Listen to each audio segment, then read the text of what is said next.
Welcome to episode 1. Every coach has had a player they couldn't reach, not because the player is not talented, but because no one ever told them what type of player they actually are.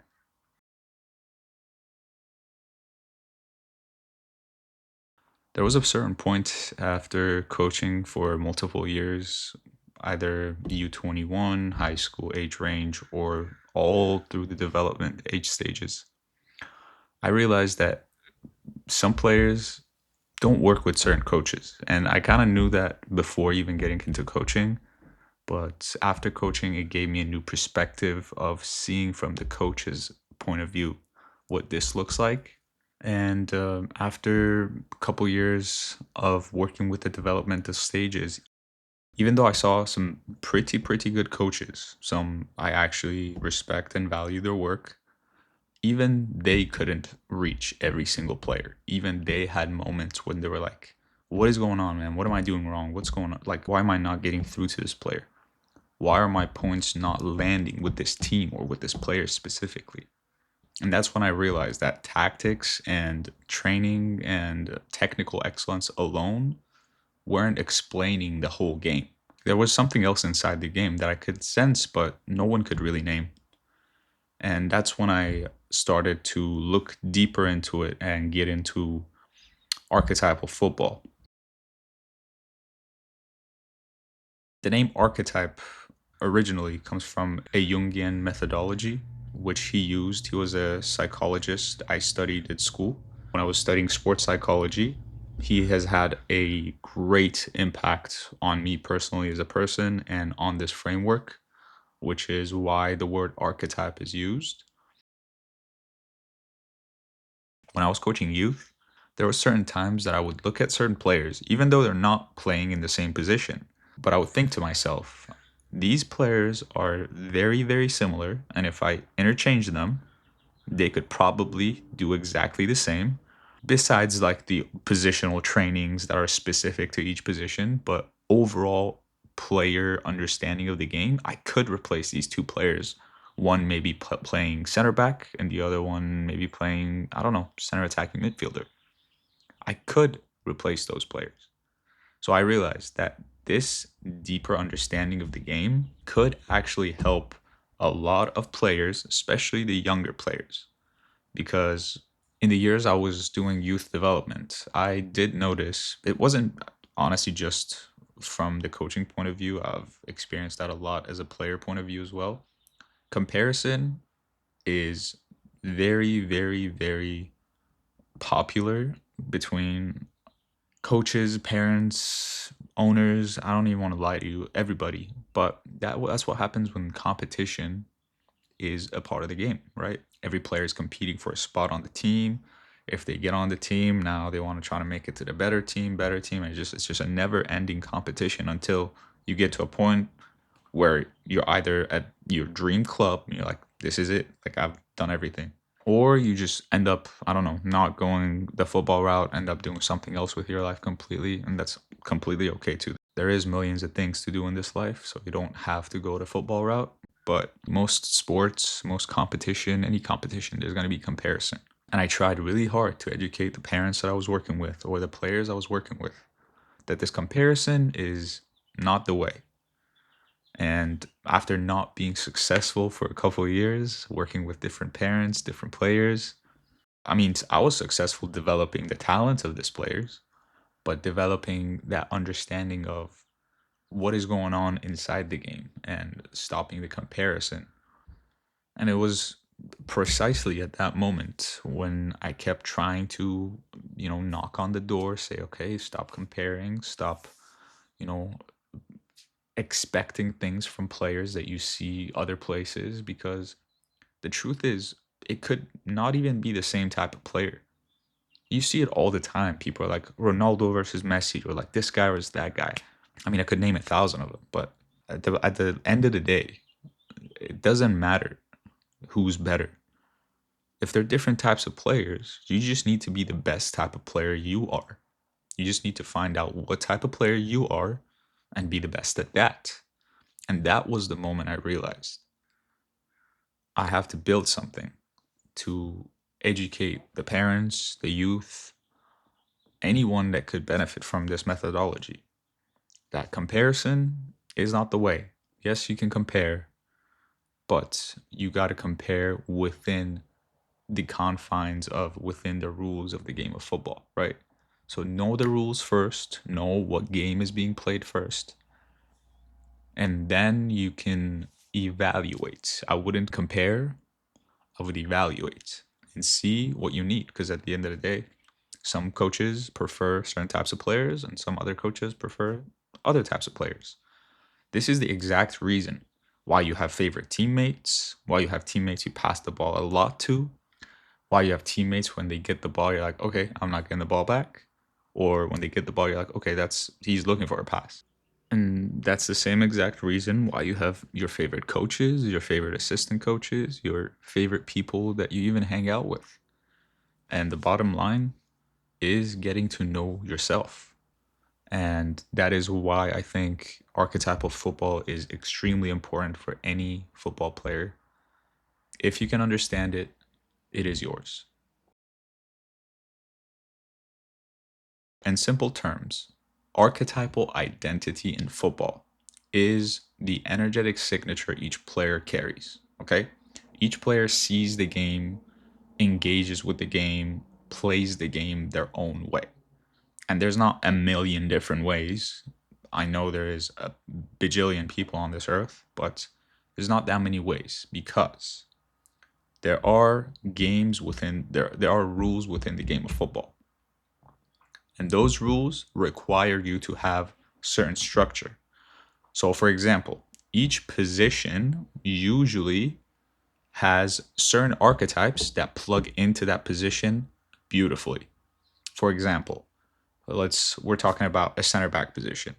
If we're talking about a center back position, there are multiple different options that could qualify for a center back position and could play the center back position beautifully. But again, what is your team trying to do? What is your philosophy as a coach? What is the game plan of your team? What are we trying to do? What are we trying to do? And those are the questions that will ultimately lead you to find the best fit for that team. You have center backs such as PK that play in the flow of the game. You have center backs like William Saliba or Virgil van Dijk, who are more of a stopper, more of a wall, a sentinel. And then you have players such as Beckenbauer. He played center back, he played center defensive midfielder, but again, he was not a stopper, not like Van Dijk, and he wasn't like PK either. He was a visionary. He would pass the game open. He would see the patterns that the other offense is running and intercept the passes. That's a different type of center back. And again, it all depends on what type of player you are and what type of position are you occupying on the field. The game of football is all about time and space. And there are 11 positions. One is obviously goalkeeper, limited to what they can do on the field.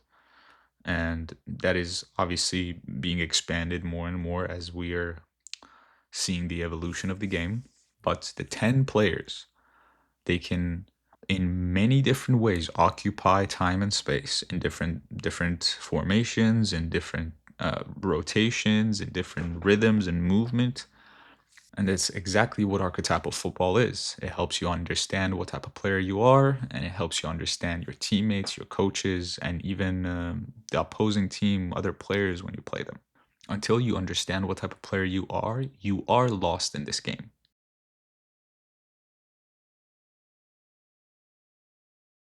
Listen, man, I was captaining my teams in youth. I was technically gifted, great IQ, like reading the game, doing like a lot of different things when I was younger.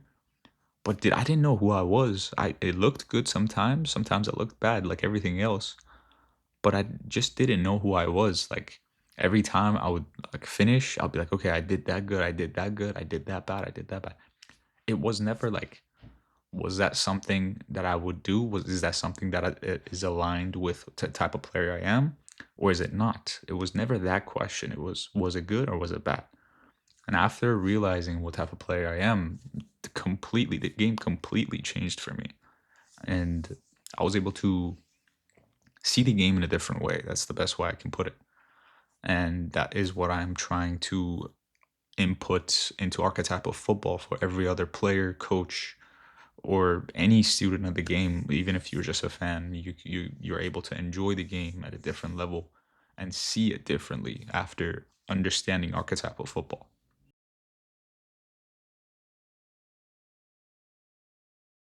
When the coaches do not know what type of player they're coaching, what type of archetypal energy this player carries, a lot of times that could lead to mismanagement. And usually, what happens is the players experience burnout, fatigue, underperformance, and that is not because they're not talented or because they're not doing hard work.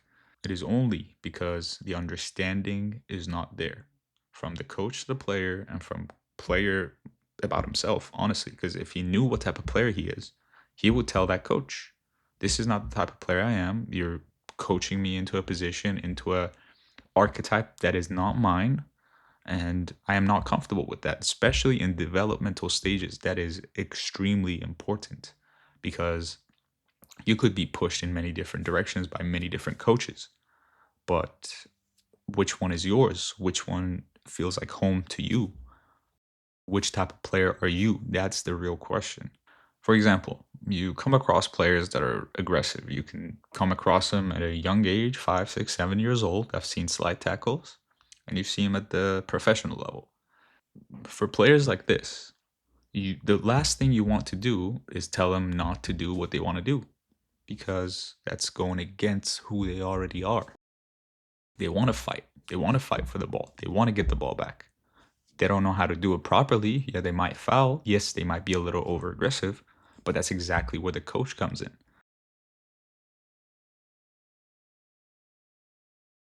The coaches may think, oh, they have four defenders. They're really good at kicking the ball away, defending, and they have midfielders who are good at running up and down and rotating the ball. They have usually three up front. Those are the goal scorers. We don't have to worry about usually other players besides the left wing, right wing, center forward, striker to score goals. That is usually the method of a coach. What they're seeing is like the formation, they're seeing the type of player, they're seeing the actions. What they're not seeing is the inside. How is that player processing the game? Is he thinking the game? Is he seeing the game? And that's one of the biggest things I took away from coaching is looking at the deeper game that's going on inside. Yes, the formation, yes, the tactics, but also the individual battles that are going on in every game. Way more than the one match is 190 minutes. You know how many personal battles are going on in that 90 minutes? Way more than one. I'll tell you that much.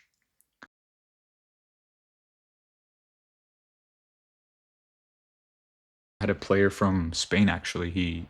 His dad always told me he grew up a block away from the Atletico Madrid stadium, which was pretty cool. But these parents would, after practice or after games, he would come to me and he would tell me, "Coach, my kid doesn't. He doesn't. I don't think he wants it enough. He's not like passionate. I don't think he's not like fighting for the ball. Blah blah blah. You know all the good stuff." And I fell victim to that. I did want him to be a little bit more passionate, like have that desire to want the game. But that's different from being an aggressive player and just going for every challenge. I realized that he was a different player. A couple of games after, I played him. He usually played a center mid, center back, and there was one game that I was short on players, so I actually played him at center attacking midfielder, and his game completely unlocked. He was a visionary type player, and his parents were trying to force him into an inferno or a immovable or even a lightning type player, which he wasn't. But when he was in the position that he could flourish, I could completely see how this archetypal energy plays a major, major factor in development and just the overall game of football.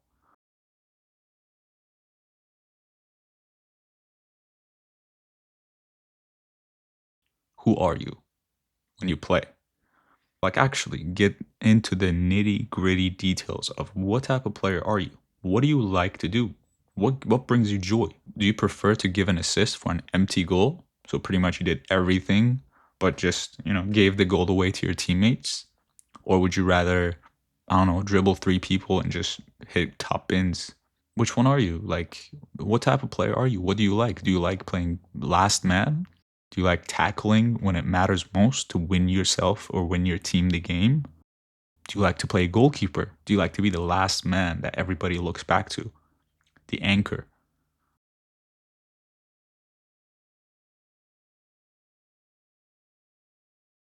And for the coaches listening to this, the question I have for you is, what type of player are you coaching? What type of energy do they carry? Can you see it in their style of play? Are you able to utilize that energy in a different way on your team? Can you teach them different things about different positions? This does place a heavier load on the coach's shoulder because now you're not only coaching the technical and the tactical, but you're also coaching identity. You're also coaching trusting who you are, authenticity. You're coaching all that stuff. It's not just about, oh, go play center back position, go play CDM, go play left wing. It's, I know you're the type of player that would play good in this position, this position, this position. Which one would you think is best for you? Which one feels like home for you, my player? I wish any coach that I had growing up would ask me that question. Always there's like, where do you play? And it's just like, dude, I can play anywhere. Like, I can play anywhere. Like, I can play goalkeeper. I can play center back. I can play left back. I can play center mid, cam, left wing, striker. I can play all of them. And I'm being honest, I can. But the question really is like, do I want to? Or what do you need? What do you need me to do? What is the team goal? What are we doing? Like, my skills in any system could be used in plenty of different ways, in a variety of ways, in different roles, different positions. But if you're just asking me where do you play, that just shows me as a coach you don't know anything. You just know formations, you just know where the players should stand, you know maybe tactics, maybe you play, I don't know, played a little bit.